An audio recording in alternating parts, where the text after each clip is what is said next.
გამარჯობა მეგობრებო, დღეს 29 მარტია და მესამეს პირდაპირ ეთერში თქვენ უყურებთ შოუს თითქმის ყოველდღე მიშამშულაძესთან.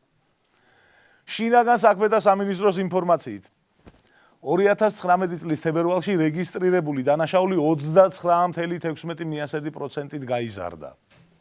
მარტის მონაცემები ჯერ არ გვაქვს, მაგრამ უკვე გასაგებია, რომ თებერვალთან შედარება უაზრობაა. უფრო სწორი იქნებოდა შეგვედარებინა წინა თვეში მომხდარი კრიმინალი უფრო მეტია თუ ამ ბოლოს 3 დღეში. ცნობილი პირების სახლების ძარცვა პოლიტიკოსებზე არ შეწყვეტილა, კოჯორში მსახიობ თამუნა მუსერიძის სახლი გაძარცვეს.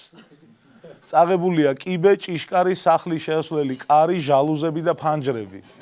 და თუ დაგაინტერესად, რატომაა სახლი შემოძარცული მხოლოდ გარედან, შეგახსენებთ, რომ პირველი რაც ძარცველება მოხსნეს კიბე იყო. რაღაც ახალი ძარცვის სახეობა ყალიბდება ამასობაში. სახში შედიან და თეთრ კარკასამდე დაყავთ. არჩილ თალაკვაძემ კი უმრავლესობის ლიდერმა თავისი სახლის გაძარცვიდან 2 კვირაში სიგნალიზაციისა და ფანჯრებზე გისოსების დაყენება გადაწყვიტა. და მაქსიმალურად პოეტურად რომ შევაფასოთ ამბავი, ამ გისოსებიანი ფანჯრები თალაკვაძემ საბოლოოდ ჩაკლა გალაქტიონის საკუთარ სულში. და თანასამით ტექნიკურად გითხრა, კრიმინალი არ მოგვარდება და ყველამ თქვენ თავებს მიხედეთ. მე კრიმინალის მოგვარების ერთი კარგი იდეა მაქვს. თალაკვაძის სახში კი არა, მთელ ქვეყანაში დავაყენოთ ერთი დიდი სიგნალიზაცია და სულ ჩართული იქნება. ერთიანი სიგნალიზაცია, სახელმწიფო პროგრამა.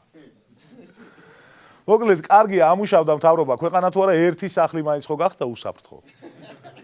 და ახლა ოდესმე ამ კრიმინალსაც რომ დავამრცხებთ, მე თუ კიდევ ოდესმე ზომბი აპოკალიფსი მოხდება, შეგვიძლია დარწმუნებული ვიყოთ, რომ არჩილი მაინც გადარჩება. ახლა კი 3 ბლიც ნიუსი, რომელიც ტურისტებისთვის ქვეყნის გასაცნო ბუკლეტის ტექსტს გავს, ოღონდ შინაარს თუ არ დააკვირდები. კახეთში ვაზის ძირები მოიპარეს. თბილისში 2 ფეიბოქსი გაიტაცეს. ქობულეთში პოლიციელები ცემეს. არა უშავს, მოიშუშებენ პოლიციელები დაჟეჟილობებს და მერე ვაზის ძირებსაც იპოვიან ფეიბოქსებსაც და იმ ხალხსაც ვინც ცემა. და დღეისათვის ბოლო კრიმინალური ამბავი ამერიკის შეერთებული შტატებიდან საქართველოს პოსტის მეშვეობით გამოაგზავნეს საფოსტო ამანატი, რომელშიც დეკლარირებული საქონლის ნაცვლად დამალული იყო დაშლილი პისტოლეტი.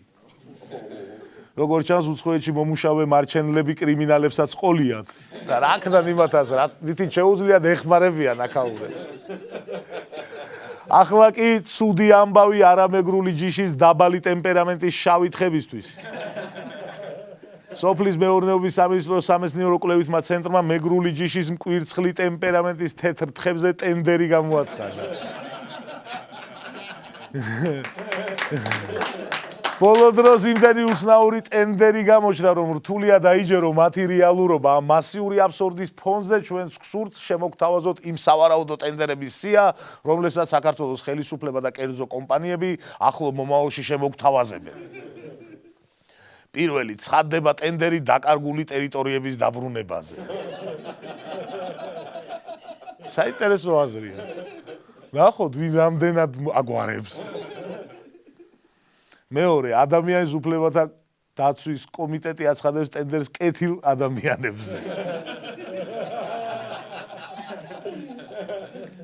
მესამე, საქართველოს უშიშროების სამინისტრო აცხადებს ფარული ჩანაწერების გაციფრულების ტენდერს.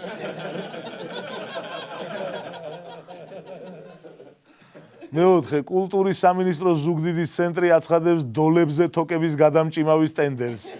უპირატესობა მიენიჭება უცხოენის მცოდნეებს და ალიკას. რაღაც ნიუსი იყო მართლა, 300 დოლს ყიდულობს რომელიღაც გამგეობა. ძალიან შორს არ არის სინამდვილისგან ჩვენი ალუზიებით. და რაც შეეხება თვითონ მეგრული ჯიშის მკვირცხლი ტემპერამენტის თეთრ თხებზე გამოცხადებულ ტენდერს, ხო წინადადებაში ჩანს მისი კომპლექსურობა, ისეთ რაღაცას ეძებენ, ამ მიზნის მისაღწევად კიდევ ცალკე ტენდერები როა საჭირო. ტენდერი დაახლოებით 200 წალ თხის ტემპერამენტის ტესტერებზე. თხის ტესტოსტერონს და ესტროგენს რო ზომავს რა, იქ. ტენდერი წარმომავლობის გარკვევის გენეტიკურ ლაბორატორიაზე. შავის და თეთრის გარჩევის სახელმწიფო კომისია. ამას ვერ მივამდობთ ხელოვნურ ინტელექტს, ეს ადამიანმა უნდა გადაწყვიტოს. და თან ეს კომისია შავის და თეთრის გამრჩევი ბევრ რამეში იქნება საჭირო. ახლა კი 21 საუკუნის ჰაგიოგრაფიული ნაწარმოები. დედოფალი აცხადებს, რომ სცემეს. ეს მეორე ფაქტია, რომელიც ჩვენამდე წერილობითი წყაროსახით მოვიდა შუშანიკის წამების შემდეგ. მომხდარში დავით ბაგრატიონს ადანაშაულებენ. საერთოდაც ამ კვირაში ქალებისადმი დამოკიდებულების მხრივ ნამდვილად არ გვაქვს საამაყოდ საქმე. ჯემალ სეფიაშვილი აპირებს, რომ ჩაწეროს ვაჩუკოთ ერთმა ინსტიტუტების ახალი ვერსია, სადაც პირველი ვერსიისგან განსხვავებით 25-ვე შემსრულებელი მამაკაცი იქნება. სიმღერა 9 აპრილის ტრაგედიის 30-ე წლისთავისთვის მზადდება, სადაც შეგახსენებთ 17 ქალი დაიღუპა. ბუნებრივია სეფიაშვილის გადაწყვეტილებამ საზოგადოების მხრიდან პროტესტი გააჩინა, რაზეც ჯემალმა უპასუხა, ვთვლი, რომ ოჯახის სიძლიერე არის მამაკაცი, ქვეყნის სიძლიერე არის მამაკაცი, ქვეყნის დამცველი არის მამაკაცი და სწორედ ამიტომ აი ეს 25 მამაკაცი იმღერებს ამ სიმღერას.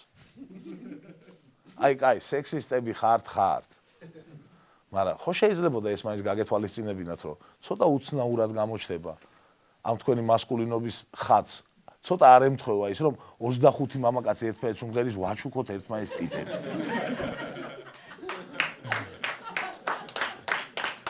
სხვა ამბავია. კიდევ ერთი საკმაოდ სექსისტური განცხადება ემზარკვიციანმა გააკეთა, მაგრამ ნუ ეგ ვიღას უგვირს.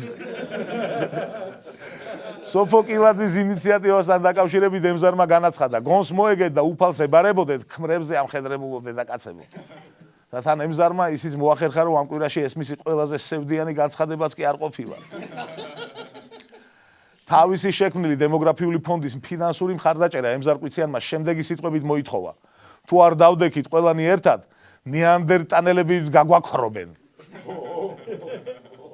ამ განცხადებიდან ორი რამე იკვეთება. პირველი, ემზარს გონია, რომ ნეანდერტალელებს სხვანაირი ტანი ჰქონდათ, ამიტომაც ნეანდერტალელებს ეძახის. რას პრინციპში შორს არ არის სიმართლისგან, უბრალოდ ნეანდერტალელი ქვია მაინც. და მეორე, ემზარი მეტაფორულად თავს ადარებს ძველ გადაშენებულ სახეობას. და ამ შიში აბსოლუტურად გულწრფელია. ვერ ერგება ემზარი ახალ დროს, პარლამენტი აბნევს, ტექნოლოგია ღალატობს, ისევ ტყისკენ მიუწევს სული. კარგად თუ დაუფიქრდებით, ძალიან ცევდიანი რამეა და ცოტა რომანტიკულიც კი. კიდევ უფრო თუ დაუფიქრდებით, გაგახსენდებათ, რომ ემზარკვიციანი მოღალატეა. და ეგ რომანტიკაც ქრება, მაგრამ მოდით აი დღეს ასეთი პირობა დავდოთ. შევკპირდეს ემზარი, რომ აღარ უღალატებს სამშობლოს. და ჩვენც ვაპატიებთ და დავანებებთ თავს. ან უფრო უკეთ. თქვას, რომ პუტინი ცუდი კაცია და დამყრობელი. სამჯერ თქვას. მე მგონი, რომ ყველასთვის საკმარისი უნდა იყოს. და ბარემ აქვე დღევანდელ ვიდეოში რუსეთიდან გაგაცნობთ ბელგოროდის მერს იური გოლდუმს, რომელმაც მერის პოსტის დასაკავებლად საკმაოდ უცნაურ ვითარებაში დადო ფიცი. რუსეთი ვიდეოდან.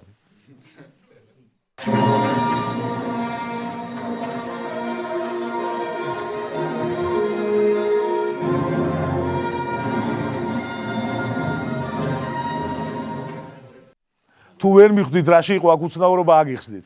ეს მუსიკა არის ვარსკვლავური ომების მთავარი თემა. და გეტყვით. როცა პასუხისმგებელ პირს კითხეს, რატომ შეარჩიეს ეს მუსიკა ოფიციალური ღონისძიებისთვის, იმან ახსნა, რომ რამე თანამედროვეს ჩართვა გვინდოდაო. შეგახსენებთ, რომ პირველი Star Wars-ი 1977 წელს გამოვიდა. თანამედროვე ეგონია. ნუ, კაი, გასაგებია. ინტერნეტი არა აქვს. ახლა კი რუბრიკა ორი საქართველოს პარალელური სამყაროებიდან. პირველი საქართველოს ემზარკვიციანი, გონს მოეგეთ და უფალს ებარებოდეთ, ქმრებზე ამხედრებულ დედაკაცებო. საქართველოს დედოფალი მეფეს ცემაში ადანაშაულებს. სეფიაშვილი ქალებს სიმღერის შემსრულებლებიდან აშორებს. მეორე საქართველოს. საქართველოს ბანკის მხარდაჭერით ქალთა გაძლიერების ყოველწლიური კონფერენცია გაიმართა. რამე უნდა მოვიფიქროთ, მეგობრებო. ერთდროულად ორ ქვეყანაში ცხოვრება ძალიან რთულია. როგორც გახსოვთ, ცოტა ხნის წინ გავრცელდა ინფორმაცია, რომ ლელა კაკულიას შვილი თაკო ჩარკვიანის პარტიაში გაწევრიანდა. მერე გავრცელდა ინფორმაცია, რომ მან თაკო ჩარკვიანის პარტია დატოვა. ახლა კი თაკო ჩარკვიანი გამოვიდა და განაცხადა, რომ ლელა კაკულიას შვილის პრემიერობის საკითხზე ვერ შევთანხმდითო. ანუ როცა ლელა კაკული ამბობდა ხედავ ქალს, რომელიც მოდის ქვეყნის მართვის სათავეშიო, თავის შვილს გულისხმობდა და არა სალომე ზურაბიშვილს. და ისე პრინციპში გივი ბახტაძის ბიჭი თუ გახდა პრემიერი, ლელა კაკულიას გოგო რო გახდეს რატო არ შეიძლება.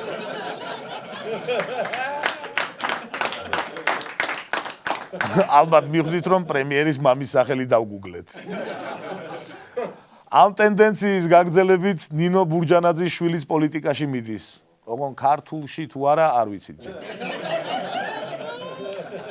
ახალი თაობის პოლიტიკაში გამოჩენამ კიდევ ერთხელ დამაფიქრა იმაზე, რომ ბავშვებს სერიოზულად და პასუხისმგებლობით უნდა ვესაუბროთ. სტატისტიკის ეროვნული სამსახურის ინფორმაციით 2018 წელს საქართველოში 51,128 ბავშვი დაიბადა. მინდა მივესალმო ჩვენს ახალ თანამოქალაქეებს და პატარა მიმართვა ჩავწერო მათთვის.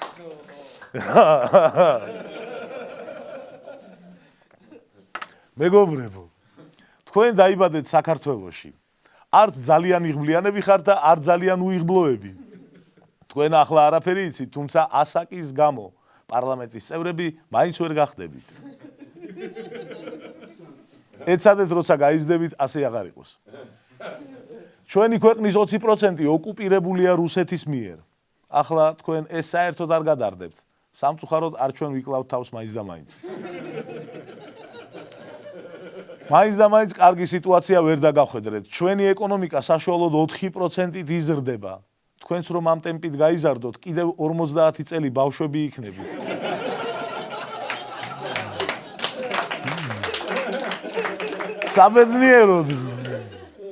საბედნიეროდ თქვენ ძალიან სწრაფად გაიზრდებით და დაიწყებთ იმას, რაც შარშან 30 დეპუტატს არ გაუკეთებია. შეკითხვების დასმას. თქვენი კითხვების უმრავლესობაზე პასუხია რუსეთი.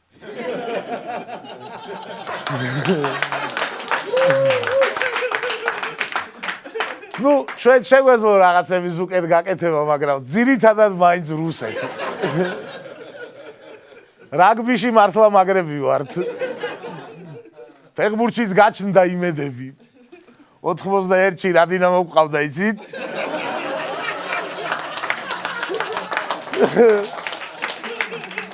ლივერპულებს ვუგებდით. როცა გაიზრდებით, შემთხვევით თუ ამ ვიდეოს ნახავთ, დაალაიქეთ. მაგ დროს ისეთ ასაკში ვიქნები, პატარა ყურადღებას რომ ხარია. ყველაფერ კარგს გისურვებ. დაუბრუნდეთ საქსტატის მონაცემს. 2018 წელს წინა წელთან შედარებით გაიზარდა განქორწინებების რაოდენობა და შემცირდა ქორწინებების რაოდენობა. შობადობა კი 4%-ით შემცირდა. არ მეგონა ამ ფრაზას თუ ოდესმე ვიტყოდი, მაგრამ ემზარ გვიშველე. რა ხდება თურმე ეს ემზარ?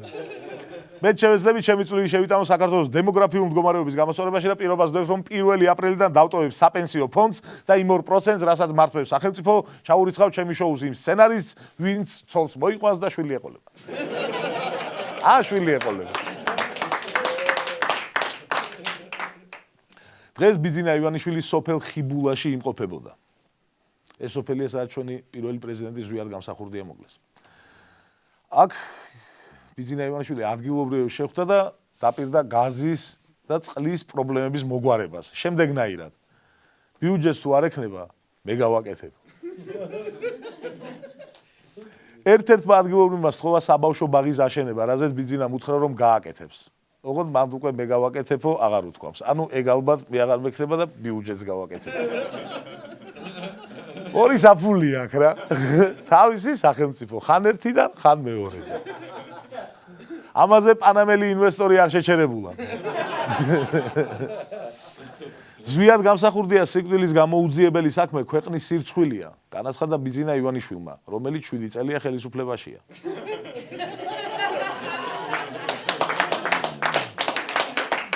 ახლა კი განცხადებები, რომლებიც ბიძინა ივანიშვილმა არ უნდა გააკეთოს, არ მოუხდება. დოლარი 2.7-ზე უნდა იყოს, სირცხვილია ხალხო. ნორმალური სასამართლო სისტემის შექმნა რა გახდა ბოლოს და ბოლოს? ყველაფერი გაძვირდა ამის დედავატირე. არადა რამხელა პოტენციალი აქვს ქვეყანას. ერთი კაცი ჭკუაზე უნდა დადიოდეს მთელი ხალხი. კობახიძე რო პარლამენტის თავმჯდომარე იქნება, კიდე კარგადაა ჩვენი საქმე.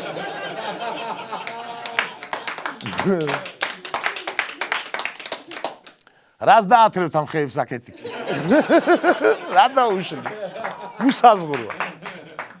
დღეს პარასკევია და პარასკევს უკვე ტრადიციულად შევაჯამებთ თუ რა აზრისაა უცხოური მედია საქართველოზე. ამ ინფორმაციას მოგვაწოდებს ჩვენი სახალხო მკვლევარი გიორგი ჯავახაძე.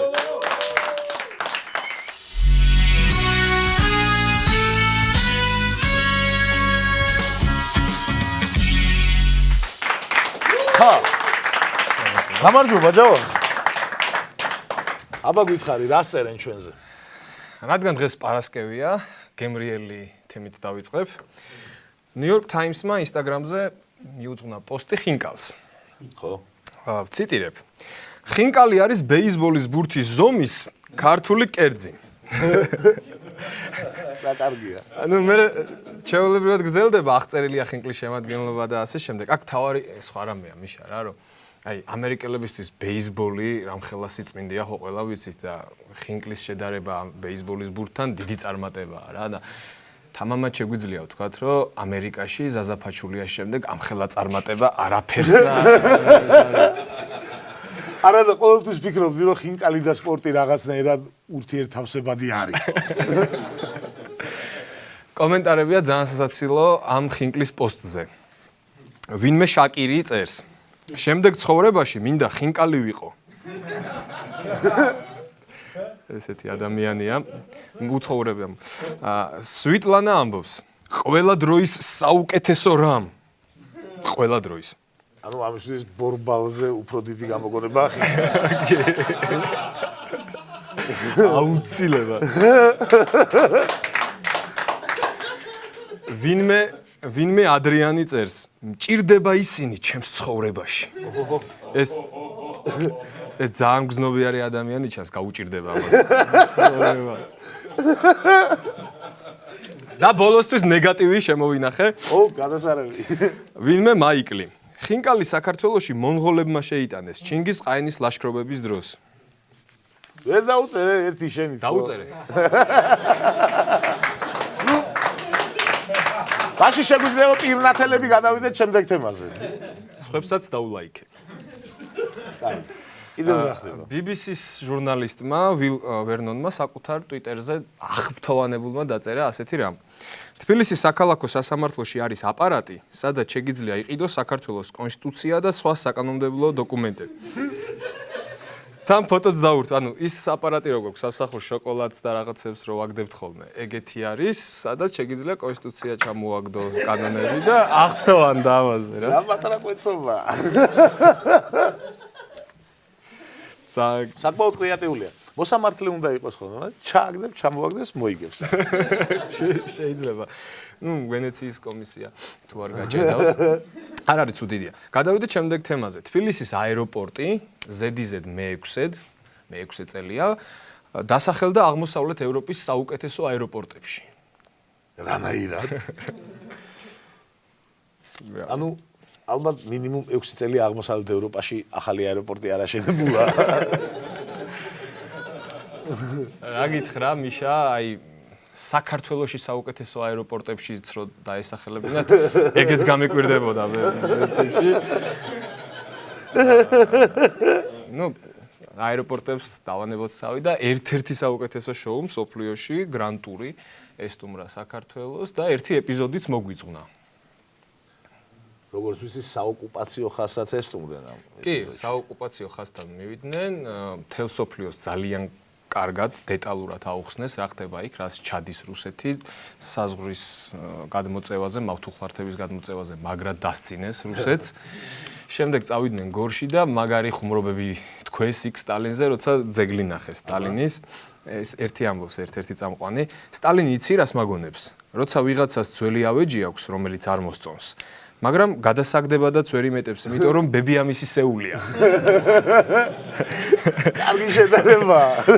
და მეორე წამყვანი პასუხობს, ჩვენ გადაუგდოთ. ხო. როგორ წესი ეგეთ ნივთებს ეგეთი ბედია. ხა. და მშვიდობით წამოვიდნენ ესენი გორიდან. კი, ეს ინგლისურად ამბობდნენ ამ ყველაფერს. კარგი ჯავახ, დიდი მადლობა მაშინობა. მადლობა. დროებით. ამ კვირაში ძალიან ბევრი ოდიოზური განცხადება დაგვიგროვდა და ამ მთელი საგანძურის უბრალოდ თაროზე შემოლაგება არ გვინდა. ასე რომ ავარჩიეთ საუკეთესოები და იმ საუკეთესოებში ერთი საუკეთესოს გამოსავლენად დავახარისხეთ. მაშ ასე, კვირის ფრაზები.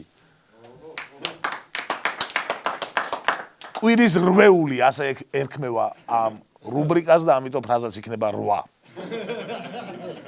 მერვე ადგილი ანრი ოხანაშვილის ნებისმიერი. მე-7 ადგილი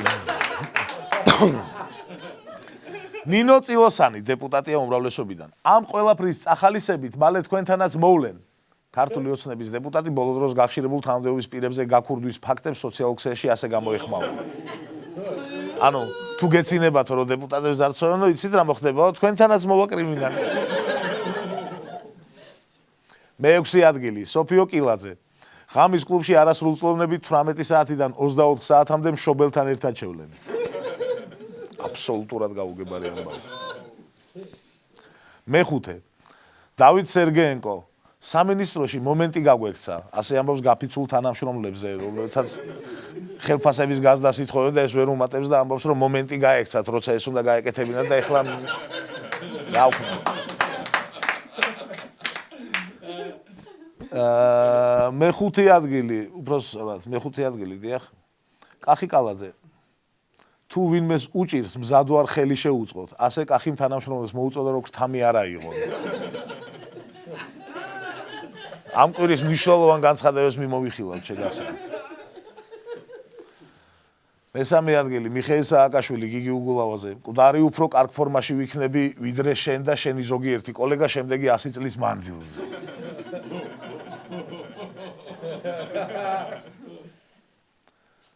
მეორე ადგილი ბიძინა ივანიშვილი ხიბულას მოსახლეობას ბიუჯეტს არ ექნება მე გავაკეთებ. და პირველი ადგილი ემზარ ყვიციანი თუ არ დავდექით ერთად ნეანდერტალელები გაგვაქრა.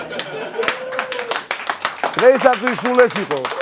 გისურვებთ ბედნიერ უიკენდს, შევხვდებით ერთმანეთს ორშაბათს 20:20-ზე. მადლობა მეგობრებო რომ გიყურეთ. ახლა თითქმის დემოკრატიული ოდნავ თეოკრატიული საკმაოდ პერსპექტიული და თითქმის ევროპული ქვეყნის თითქმის ყველა საინტერესო ამბავს ცხოვრების რიტმის განცდის ხურვილის საღამოს. სანამ წაგიგებს სურვილი რომ რავი იქნებ დღეს ხდება ის რისთვისაც ღირს რომ თითქმის ყოველ დილით როცა ვფიქრობ რისთვის ვისთვის შენთვის თუ სხვისთვის გახსოვდეს სამშობლო რომელმაც დაამარცხა კორუფცია თითქმის კრიმინალი თითქმის სისტემას მოვუწუთებს ითვლის უკვე წლებია და წლები არა წლების მიქრე კიდევ უფრო მნიშვნელოვანი ხდება თითოეული დღე ხარჯელი სიტყვა მოკლედ თითქმის საღამოს 8-ზე ყოველ დღე თითქმის